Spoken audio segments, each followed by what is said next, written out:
Like I said, welcome to this broadcast. It's my joint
My fellow Liberians, about a year ago, we were invaded by an enemy we did not know and were not prepared to confront.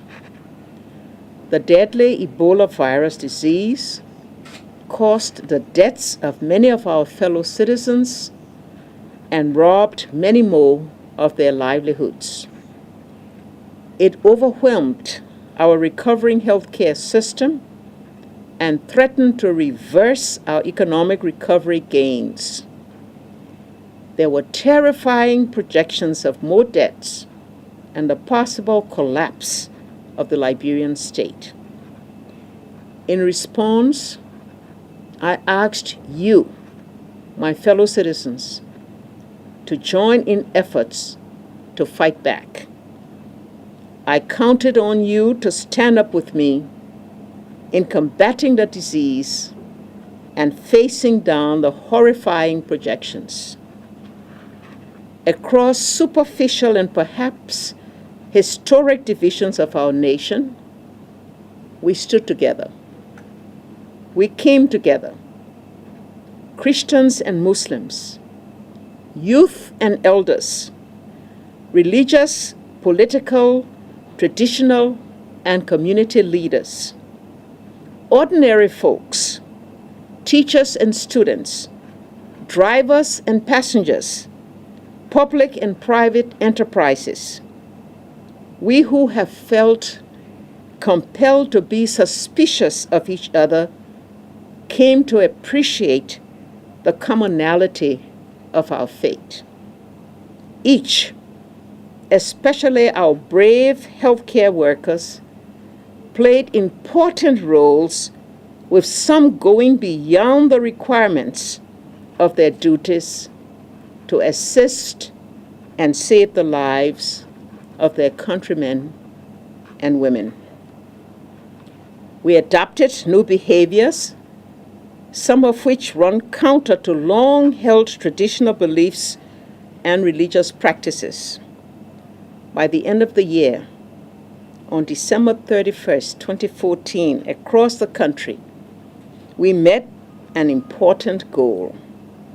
We reported no new case on that day, confirming to ourselves and to the world that it is rarely possible to fight this disease and to eliminate it from our country and from our region. We went on to do better. On March 5th, we had counted at least 28 days, only 14 short of the required 42, without a new case. We did this because of your trust and confidence, as well as your vigilance and fortitude. I thank all of you for this, and especially for standing with me, even as our situation at one point seemed hopeless. This experience should convince all of us that when we face common problems together, like we confronted Ebola, together we will always overcome the challenges. We will always prevail. Unfortunately, we faced a small setback in our progression. On March 25th, one of our citizens tested positive. Sadly, she has passed away. We continue to grieve with all those who have lost loved ones and celebrate all of our survivors. Because to date, there have been no new cases reported, and we are continuing our vigorous contact tracing and support for all of those under observation.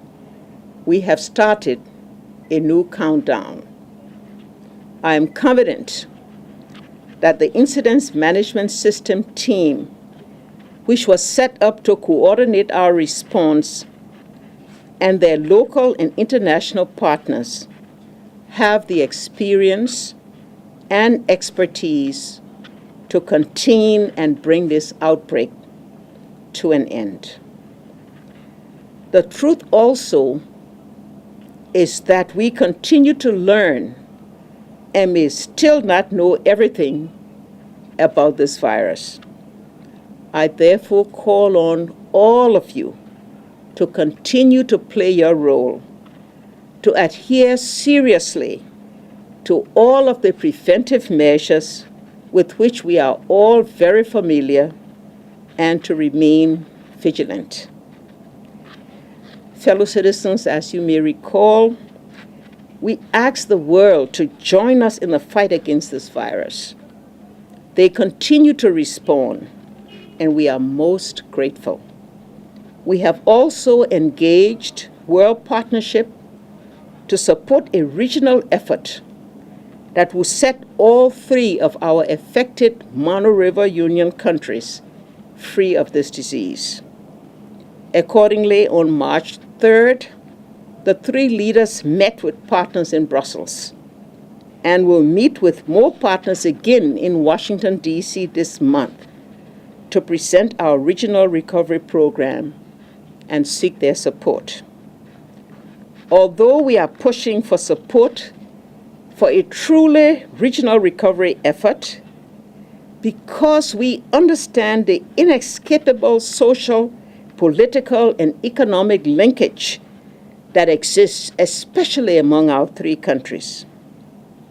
Here at home, we continue to position our country to take advantage of the enormous outpouring of international goodwill toward our country.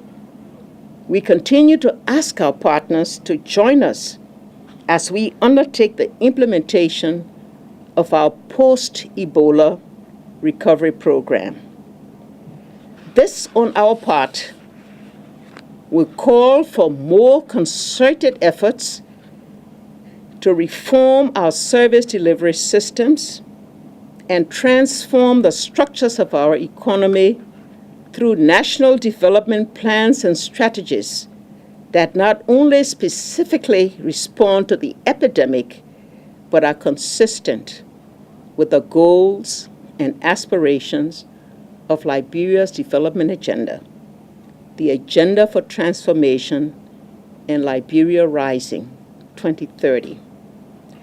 With vulnerabilities exposed at the height of the outbreak, we continue to lift the rebuilding of the health system as a primary concern.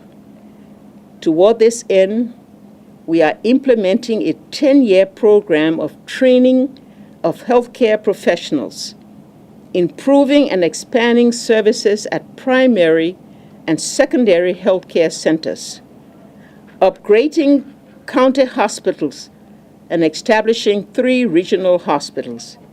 We are emphasizing the repositioning of JFK to meet its envisioned role as a national referral center. It remains an open secret that I'm a critic, perhaps too harsh a critic, of our educational system. The truth, however, is that while we admit the scarcity of resources and the fact that rebuilding the educational system after years of decline cannot simply be a quick fix, we are determined to address deficiencies in qualified instructors and in inadequacies in facilities and instructional material. We intend to achieve this through consistency in effort, holding all stakeholders, including parents, students, teachers, and administrators, accountable, as well as increase resources and support to the educational sector. We are also continuing the expansion of youth empowerment programs, especially through technical vocational education and training, by which we continue to change the challenging statistics of youth unemployability. In this regard, we are strengthening the linkage between concessions and technical and vocational training centers so that we train our people for available jobs.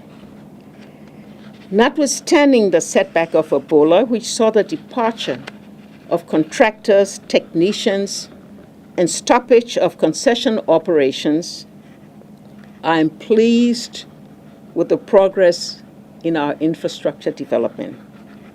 Our programs for road, power, ports, and water and sanitation improvements are now restarted. These programs are the backbone for expanding the economy and improving the lives of our people. They are therefore critical to achieving our goal of social transformation through inclusive growth.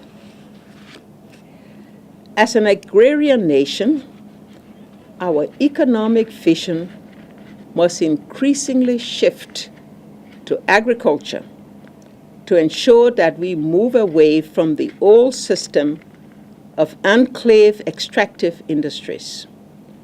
We must aim at a higher potential for impact and export diversification through stimulation in production in a select few of our traditional tree crops, such as rubber, oil palm, and cocoa. While continuing to support small farmers, food security can only be achieved through large-scale mechanized operations and agro-industrial operations which focus on our nascent small and medium-sized entities, including agro-processing operations that are largely dominated by women. We are determined that in all that we do, the private sector must become the driving force of the economy, and that Liberia entrepreneurship must play its rightful role. This can only be achieved with your support in promoting and buying products made in Liberia, in maintaining a good credit rating, in paying your rightful taxes. The administration will continue to also do its part in making it easier to do business by reducing the bureaucratic hurdles, thereby creating a more conducive and friendly business environment.